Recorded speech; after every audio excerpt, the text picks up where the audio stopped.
coming out here after 30 years. Yeah, I ain't got nothing, but I'm gonna have something because I'm rich in personality, you know, and I'm rich in love. My family love me, and that's really all that counts. Yeah, I'm like, hold up, and man, I know in his mind, cause I can look at his face, he was in pure terror, man, and I guess that's the only way to be. You got two dudes that got you cornered in the stairway, and they got them Bethlehems out, and you can look in their face and know they mean business. I knew Durham meant business. I knew for a fact I meant business because he was a big joker, and I wasn't gonna let him grab me. I wasn't gonna let him run through me. I wasn't gonna let him try to grab me. If he would have made a move, he was gonna be late, you know, and I'm looking at the situation now, man, back in my mind, man. It's like I'm fresh in here, man. Ain't even on here a good minute now. I'm already in a life or death altercation. You see what I'm saying? A life or death altercation. It's not even my own. It's not even my own, but this is what prison do. You end up getting caught up in a lifestyle before you know you caught up in it. Because this is the way they living in there. This is what's going on. These is daily activities, you know. So anyway, man, Daryl started getting down on him. So Daryl started talking to him. I mean, what's up? What's up? You think I'm playing with you, man? You think because you big or something, or you done put some work in before, that you ain't got to pay my money, that you gonna take my money? And he was like, nah, it ain't like that, man. It ain't like that. I ain't trying to take your money, man.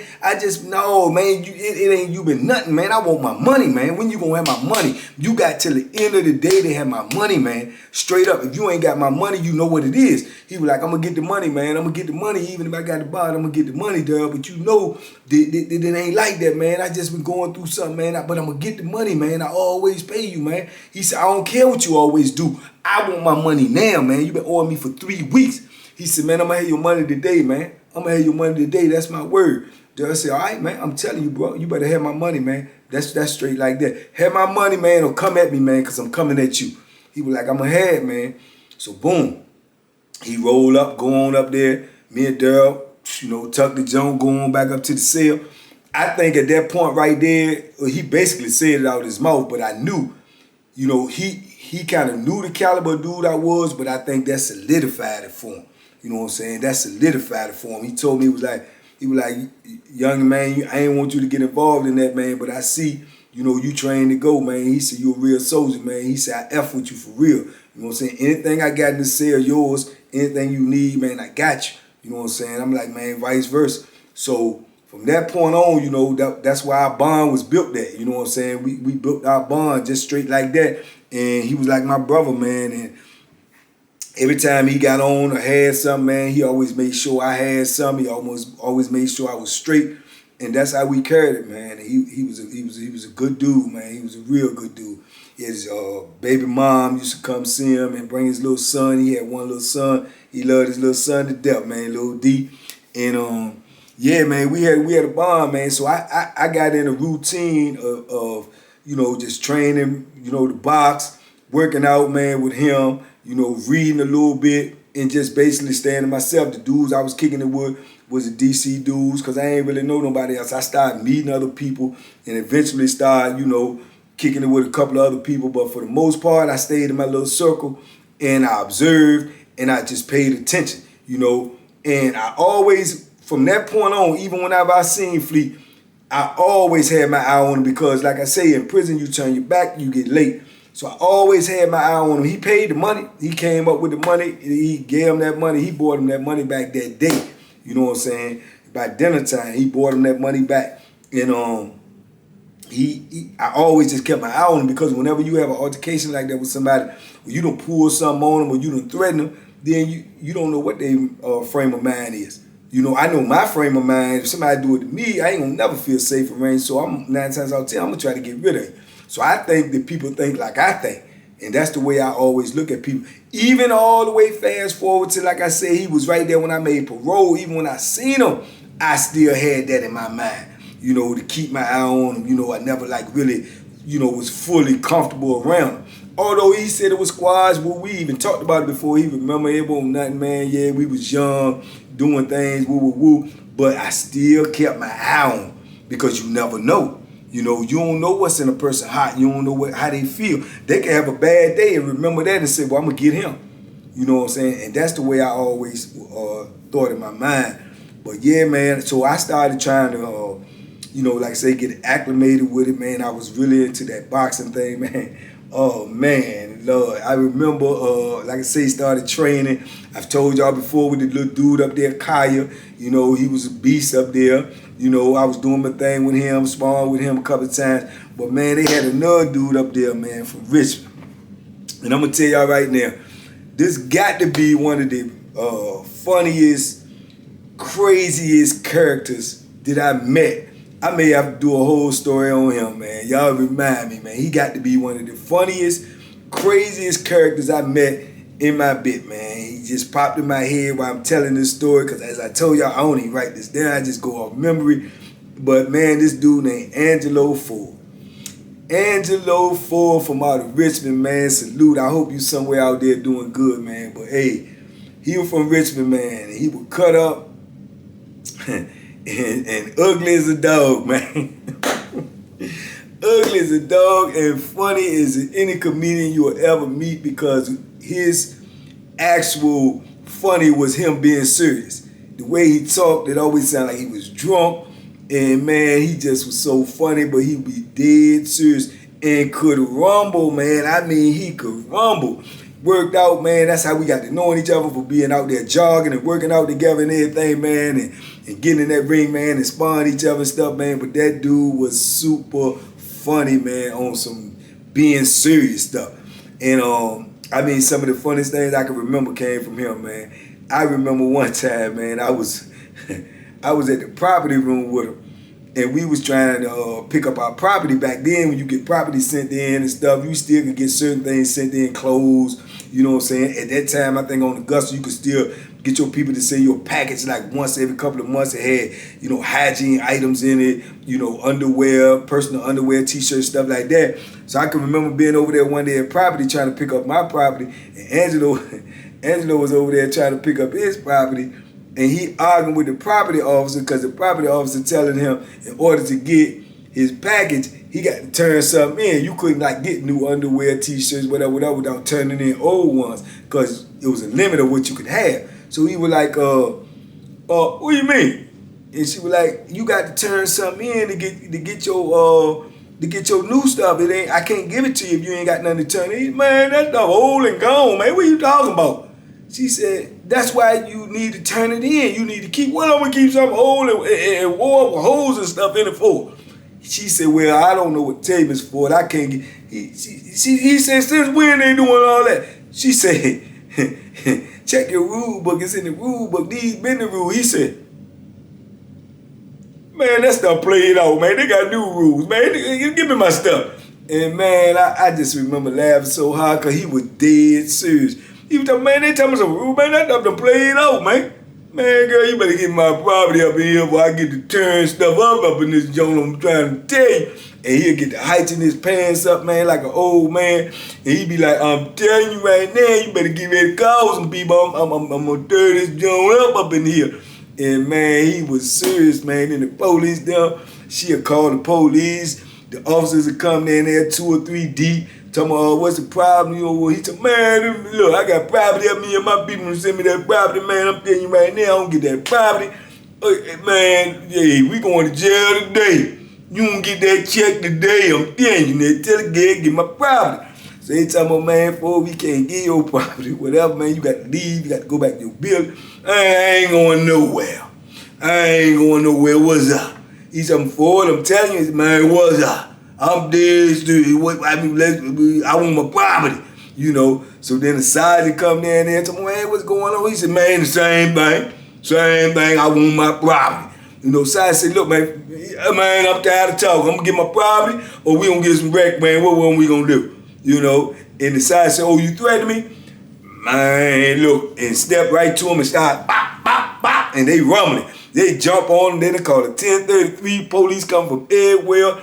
I mean, he putting in work though, man. The dude could rumble.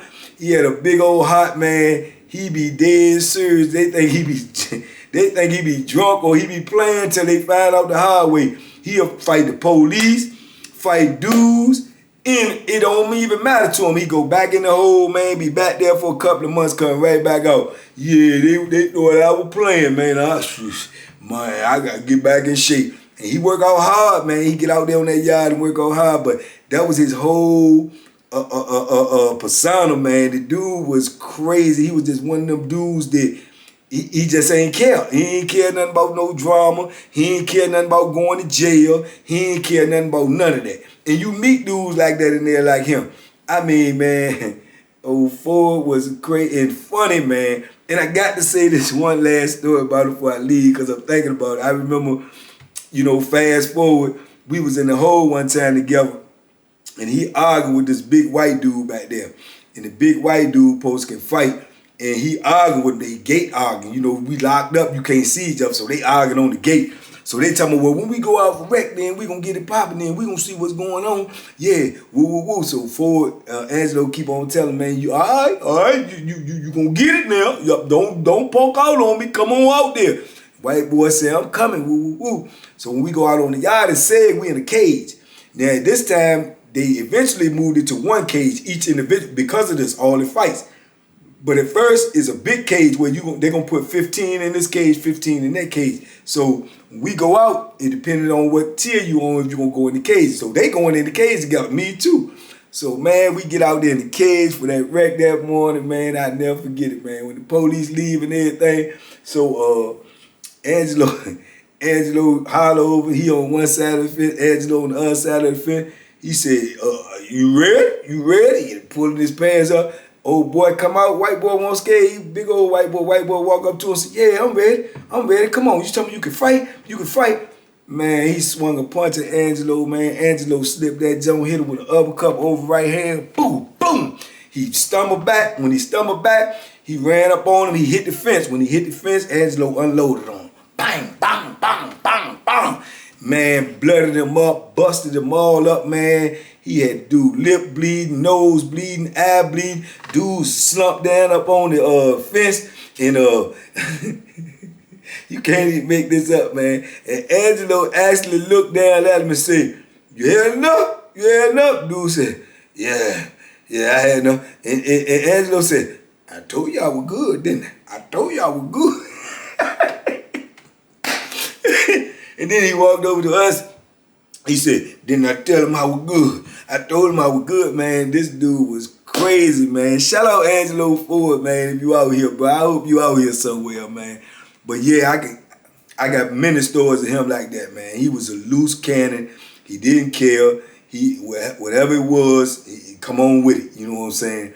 And he liked, that was his Achilles heel. He liked to get high too. So if he can't get it and you got it, he coming and get it. You know what I'm saying? Even if he got to fight for it. If you got it, he can't get it, let's go to jail. Because we going to rumble. Because that's how he carried it. But yeah, man, it was just so many different type of characters on there, man. So many different type of people.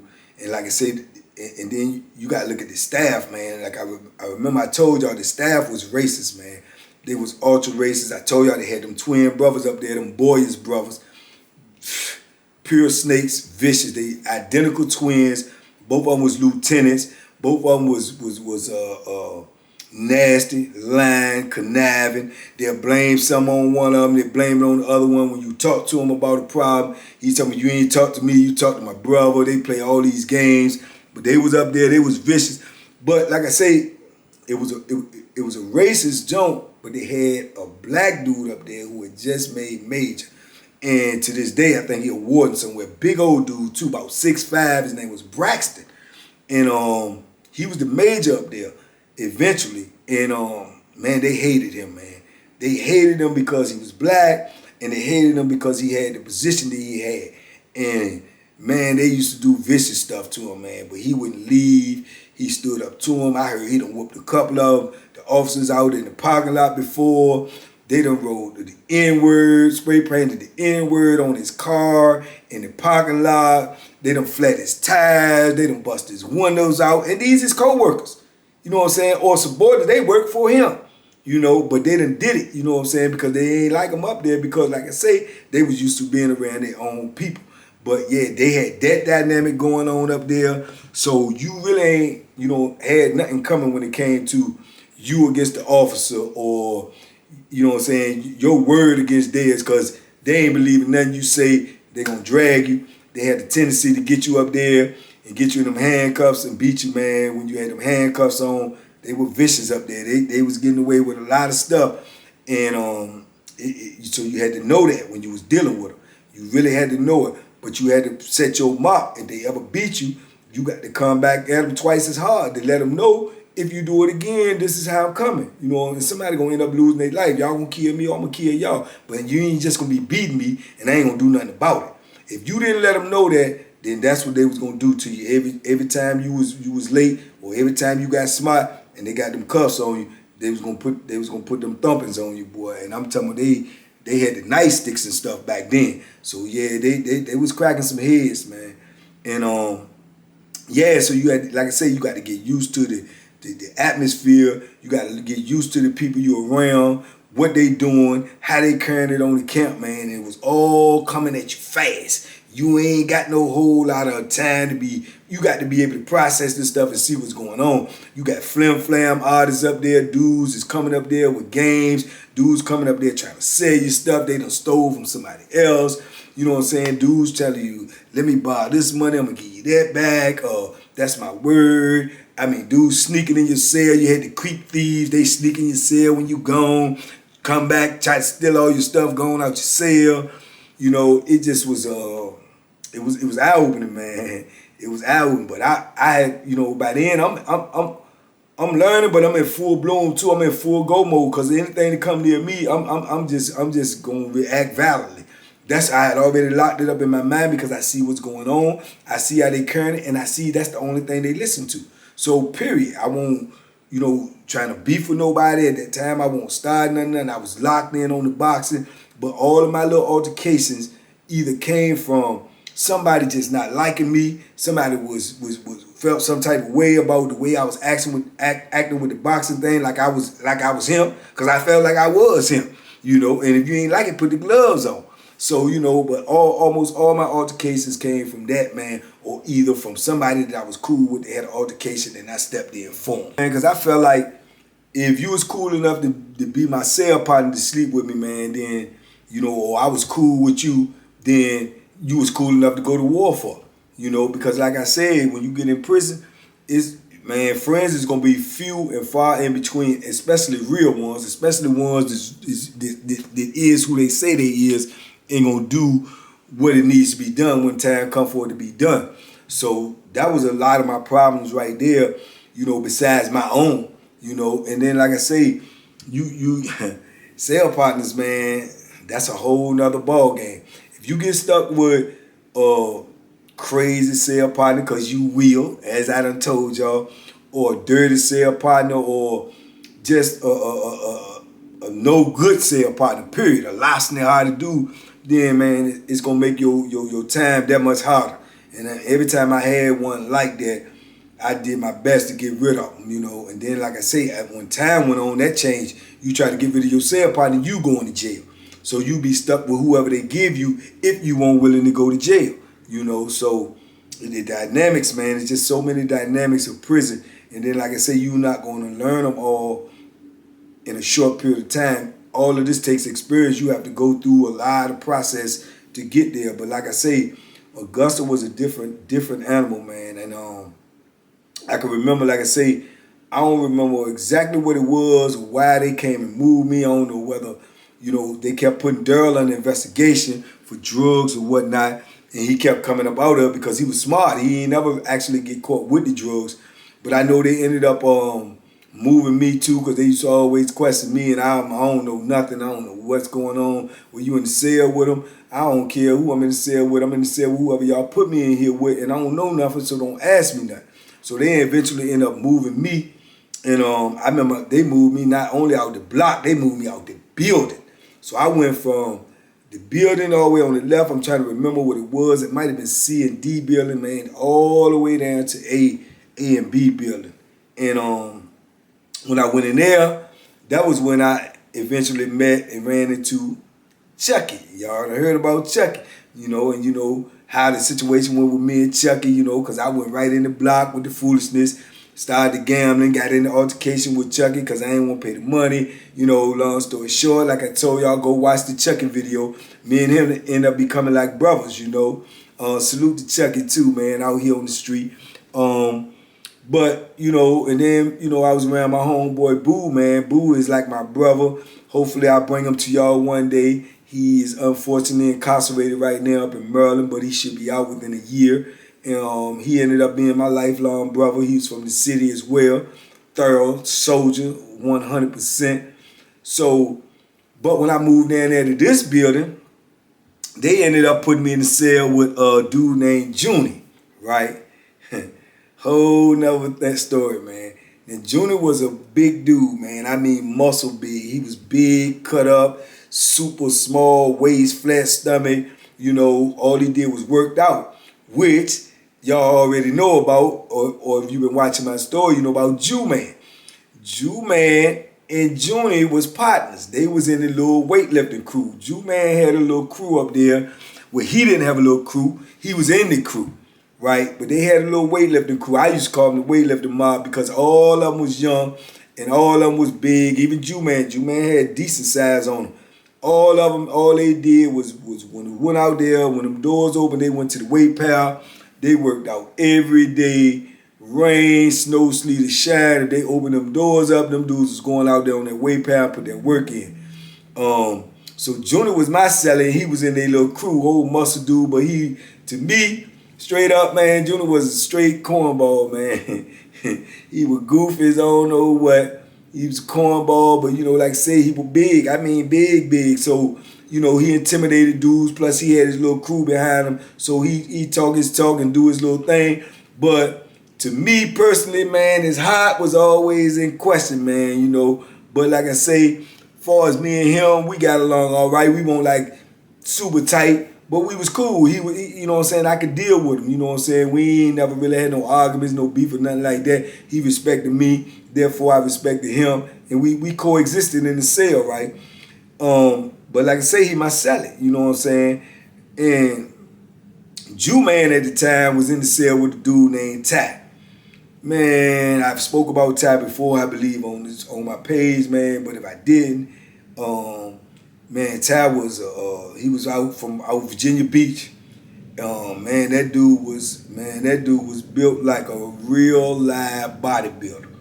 I'm talking about cut up everywhere from head to toe, strong as I don't know what, cool dude. I think I did speak about it before because I was speaking in the terms of star, and I say, well, oh yeah, Ty didn't cuss. Ty was country as I don't know what. You say things like ham pots and shucks and shoot. He never cussed, never ever cussed. So actuality, he was the first dude I met didn't cuss, and they won't religion or none of that. And then Star was the second, but Ty was the first one. Super big, man, strong as all outdoors, built forward, tough, solid, and he just was a good dude. He ain't started no trouble. He ain't no larceny with him, but he ran a store box. But it was understood, you ain't gonna play with his money, and you can look at him and tell he won't type of dude you try to play with his money anyway. So he ain't never really had that many problems, man. And like I say, he was kind of hard to do, because of his demeanor. But man, I'm telling you, man, when I'm talking about just solid, strong, man, everything about him, man, he just felt like steel, man. He worked out so much that his muscles were so developed that if you touch him, he just felt so hard, like rock hard. He used to actually hang up on the pull-up bar, cross his legs, and bet dudes money that they couldn't punch him in the stomach and make him fall down. And you can get as many shots as you want. That's how solid he was. I've actually seen it done. I've actually punched him in his arm. He said you punch him in his arm as many times as you want, and he ain't gonna flinch or move, and you will get tired before you do, or you end up hurting your hand or bending your wrist. And it was true. Yeah, that's how tough he was.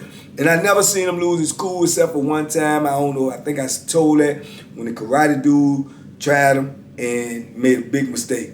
Big mistake. That's the only time I actually seen him put work in himself.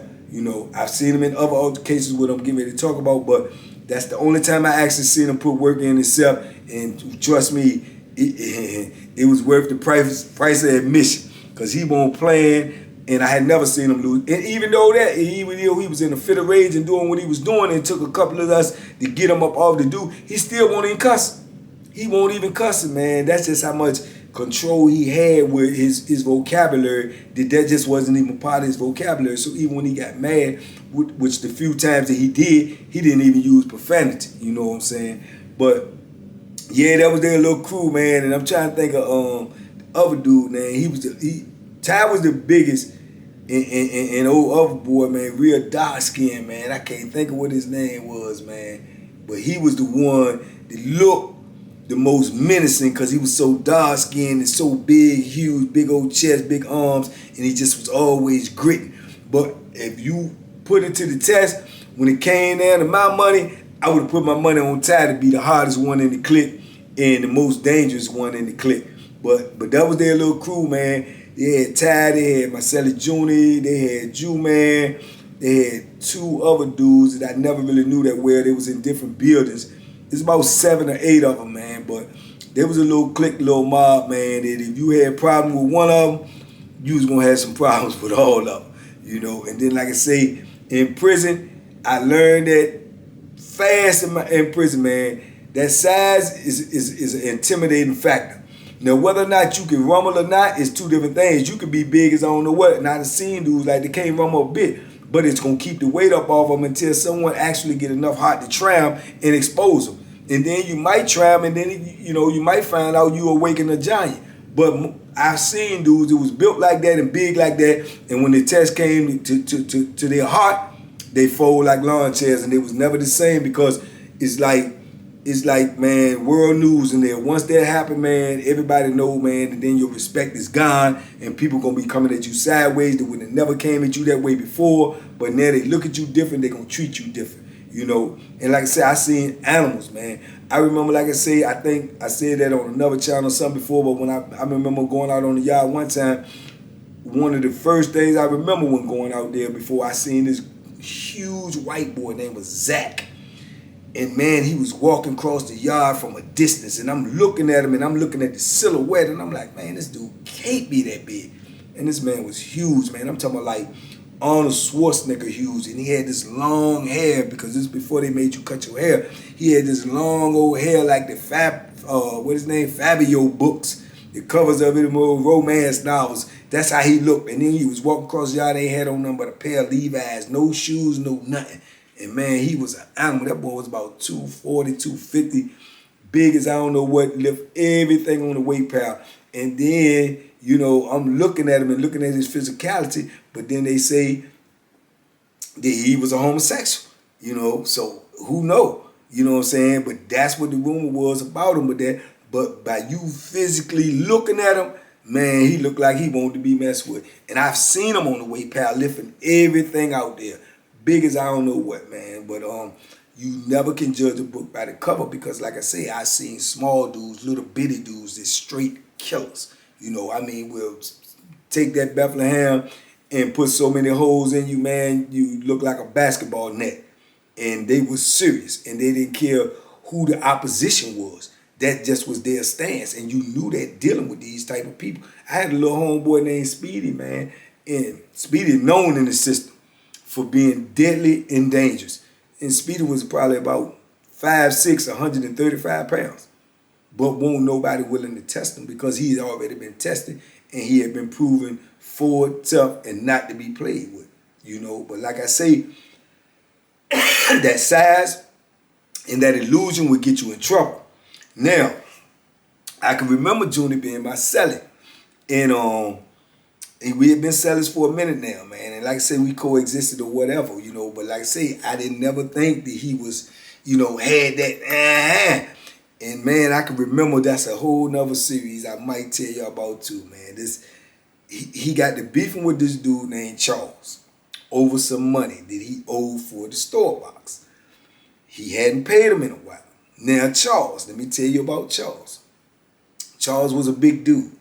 Probably about 6'4", solid, 220, 225, solid, work out all the time. But Charles was in a homosexual relationship with a homosexual named Boo Boo. From the moment I got on this compound, they was together. When I left, they was together. Now the thing about them is, Charles was the man. Boo Boo was the homosexual in their relationship in prison. Boo Boo had breasts, light skin, looked like a girl, and all of that, acted like a girl. But when it came time to rumble, if Charles got the rumbling, Boo Boo was gonna get the rumbling. I got some incidents I can tell y'all about, man, where they got it in. They got the rumbling with people. I'm talking about stabbing, fighting, busting people in the head with big boombox radio, you know, like off of like Radio Raheem. We had them back then. Yeah, whatever he got into, they was gonna get into. So, but they argue all the time and fight like married couples. So this one particular night, they arguing and they beefing about something, and they arguing the whole pod looking up there and see, but then we used to it. They like, man, they arguing up there again, you know. So Boo Boo done start throwing his clothes and stuff out the cell, telling him he got to move, whatever. So they arguing so much, and people so used to seeing it like me, I wasn't even impressed by it. I went on in my cell. So evidently, Charles is mad because of what's going on with him and Boo Boo. So now he's taking his frustration out on everybody who owe him money. So he started going around because he feel embarrassed about what's happening to him in front of all these dudes. So now he started going around with his little pay list of people who owe him, like, man, where my money at? You got my money, woo, woo, woo. So, you know, he taking his frustration out on other people. So my celly Junior owed him some money. So Junior was upstairs with some dudes kicking it, drinking wine, talking trash. And he come out and he run into Charles. So Charles see him and pull up on him and ask him about his money in an aggressive manner. So I guess Junior was feeling himself because, like I say, Junior, big dude, as far as physically, he bigger than Charles. You know, he's shorter, but he bigger. So Junior like, man, don't be pulling up on me about that, man. I told you I'm going to pay you when I mean. So Charles got even firm with him and told him, man, you going to pay me my money. I don't care nothing about that. You owe me. I can pull up on you any kind of way I want. You owe me. So Junior supposed to have said, man, you better get the F out of my face. Bloop, bloop, knocked him out. Flat. I'm talking about boom. He hit the ground. Supposedly he unconscious. The dudes he was in the cell with come out. Like, oh, what's up, man? What's up? Ooh. Charles said, man, that's between me and him. Charles go in the cell. They get Junior up, revive him, like, boom, you all right, man? What's going on? What's up, man? You woo, woo, woo. Junior like, yeah, okay, whatever. I'm downstairs in the cell. I had just finished working out. I'm in there brushing my hair. I just got out the shower. I'm in there brushing my hair. So he comes in the cell, and when he walk in, I look, see it's him. He mumbling. I could barely hear him. He was like, I'm like, what's up with you, man? Because I could see the look on his face, like, you know, he a little distraught. So I said, what's up with you, man? And he say, man, man, Charles, man, knock me out, man. So I say, what? He said, man, Charles, man, dude, knock me out.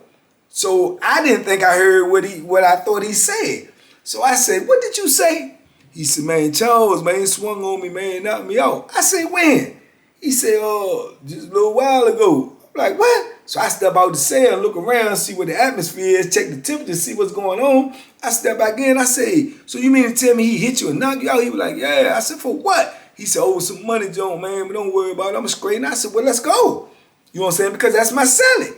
You know, now he got his weightlifting buddies in there. He ain't said nothing to him. Jew-Man and Ty sleep right over here. So I'm like, man, let's go, man. So he was like, oh, nah, don't worry about it. I'm going to get him. I'm like, you going to get him? When? He said, I'm going to get him. I'm going to get him on my own time. So I'm saying in my mind, man, this dude just knocked you out. The time is right now. What's up? You know what I'm saying? I'm going to go with you, you know. And he was like, nah, don't worry about it. Don't worry about it. I got him. Man, I'm looking at him like, man, you tripping.